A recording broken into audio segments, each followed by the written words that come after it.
सोचा, मेरे मन में ये बात उठी कि कहीं तुम लालच में ना आ जाओ, इसलिए मैंने उन सोने के सिक्कों को ढक दिया मिट्टी से। पत्नी हंसने लगी जोर से। उसने कहा, मिट्टी से मिट्टी को ढक दिया, आपको सोना कैसे दिखा?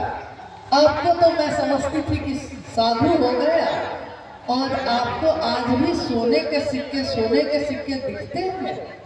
मुझको तो ये मिट्टी ही दिख रहा है, मिट्टी है, मिट्टी डाल दिया आपने।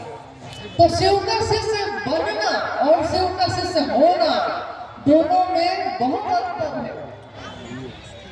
रहना नहीं, देश वीराना है, सुनना और इसको अपने बोध में उतार लेना, दोनों में भारी अंतर है।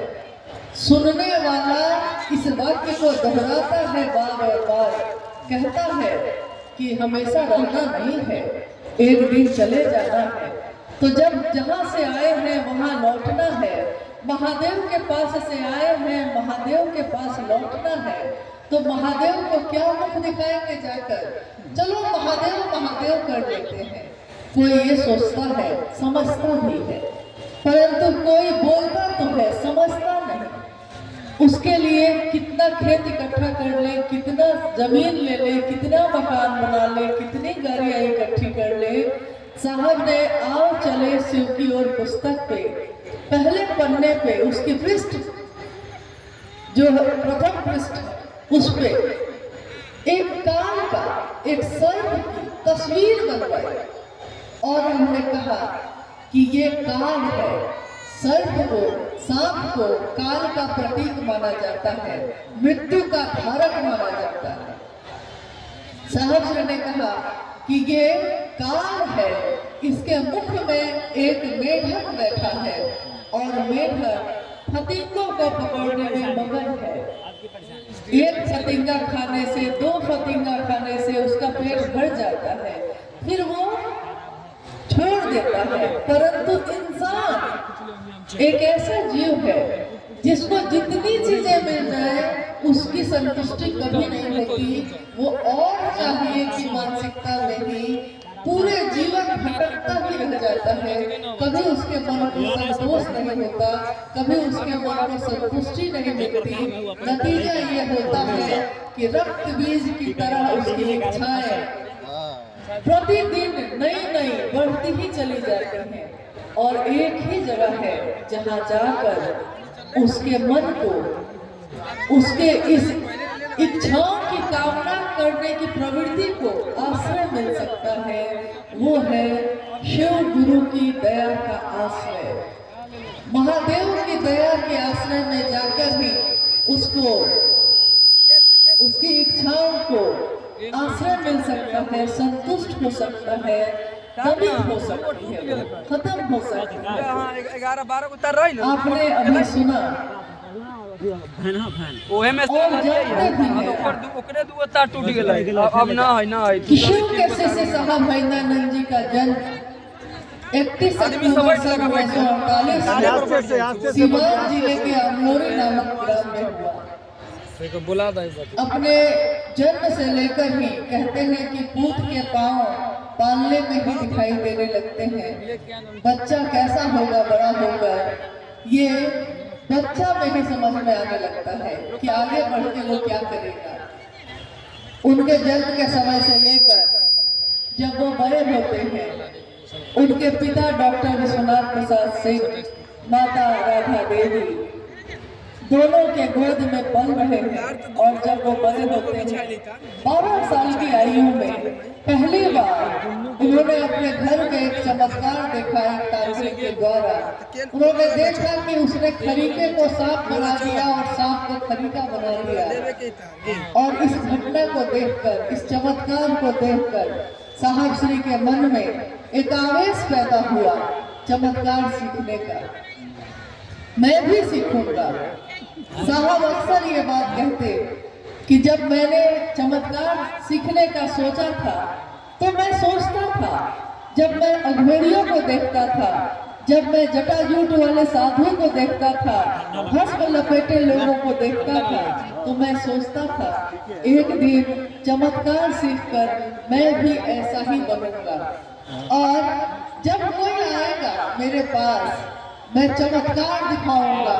जब कोई आएगा कहने कि बाबा मुझको ये दुख है, ये कष्ट है, तो मैं अपने चिमटे को जमीन में गाड़ूंगा और आशीर्वाद के रूप में अपने हाथों को ऊपर करके कहूंगा, जा तेरा भला हो बच्चा।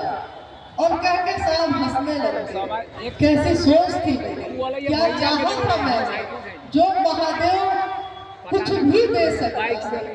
कीम न सिद्धते भूतले, इस भूतल में ऐसा क्या है जो महादेव नहीं दे सकता। लेकिन मैं एक छोटे बच्चे की तरह उनसे लाल मिठाई मांगता था। मैं उनसे चमत्कार सीखने की याचना कर बैठा।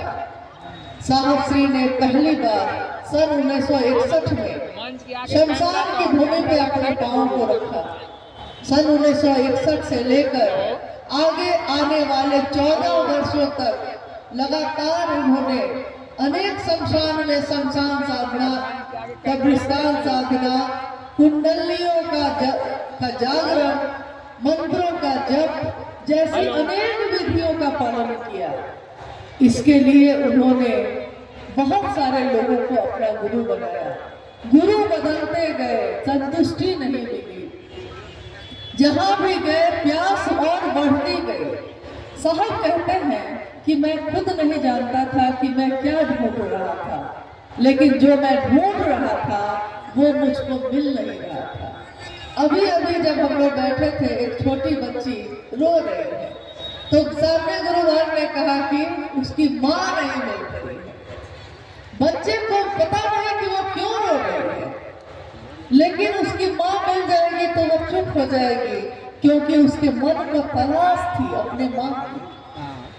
लोग उसको मिठाई देंगे तब भी वो रोती रहेगी, लोग उसको खिलौने देंगे तब भी वो रोती रहेगी, लेकिन जब माँ की गोद मिल जाएगी तो वो शांत हो जाएगी, क्योंकि उसको माँ चाहिए। लेकिन बच्चा बोल नहीं पाता, तो बच्चा अपने शब्दों को, अपने भाव को शब्दों में ढाल के व्यक्त नहीं कर पाता। वैसे ही साहब श्री उस समय अपने भाव को जो वो चाहते थे शब्दों में व्यक्त नहीं कर पा रहे थे।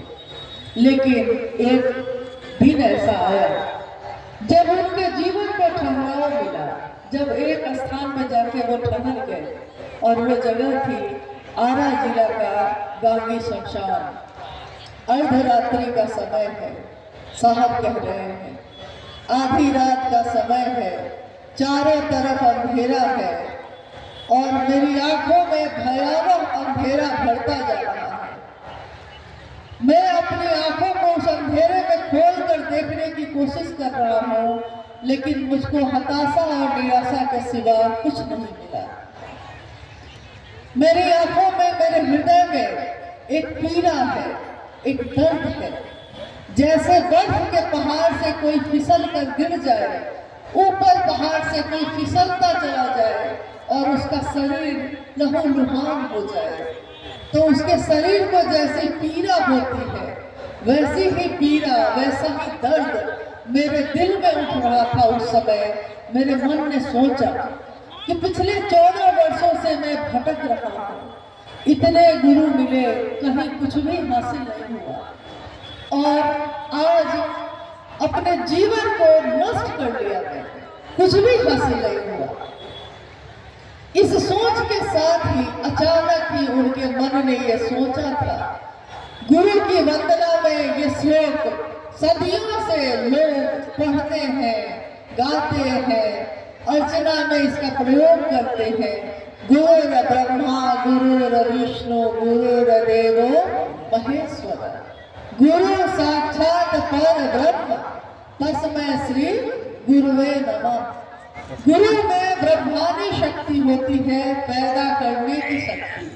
गुरु में वैष्णवी शक्ति होती है, यानी जीवन को चलाने की शक्ति। गुरु में रुद्रानी शक्ति होती है, जीवन को लय करने की। जो लाया है उसी में तेरा हूँ, तुझ में मिल जाऊं, उसी में मिल जाने की शक्ति। गुरु यहाँ तक कि साक्षात पर ब्रह्म, यानी वही अंश जो जीवात्मा में आता है तो जीव में आता है तो जीवात्मा कहा जाता है, मनुष्य में आता है मनुष्यात्मा कहा जाता है, और परम सत्ता में जाता है तो परमात्मा कहा जाता है, पर ब्रह्म। गुरु ये सब होते हैं। साहब ने कहा कि मेरी आदत है कि मैं हर बात का उल्टा सोचता हूँ, तो मैंने उस समय यही